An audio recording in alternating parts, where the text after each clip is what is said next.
Sadece 3 saniyen var. 1, 2, 3. İyi misin? İyiyim savcım. Omuzdan girdi. Asıl siz nasılsınız? İyiyim ben. Bir ambulans çağırsın çabuk.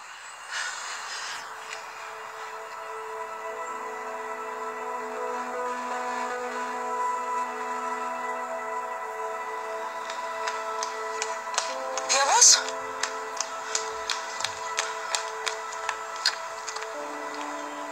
Ne oldu? Kaçmış. Nereye kaçmış?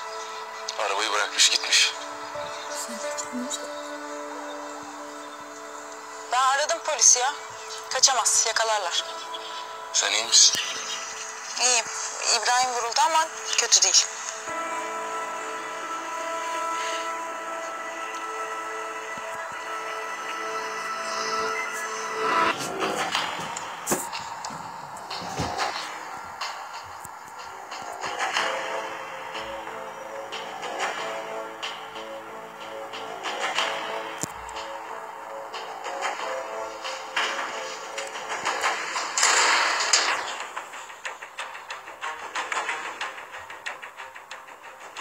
Aferin uslu çocuk. Bıraktığım yerde beklemişsin. Gel bakalım gel.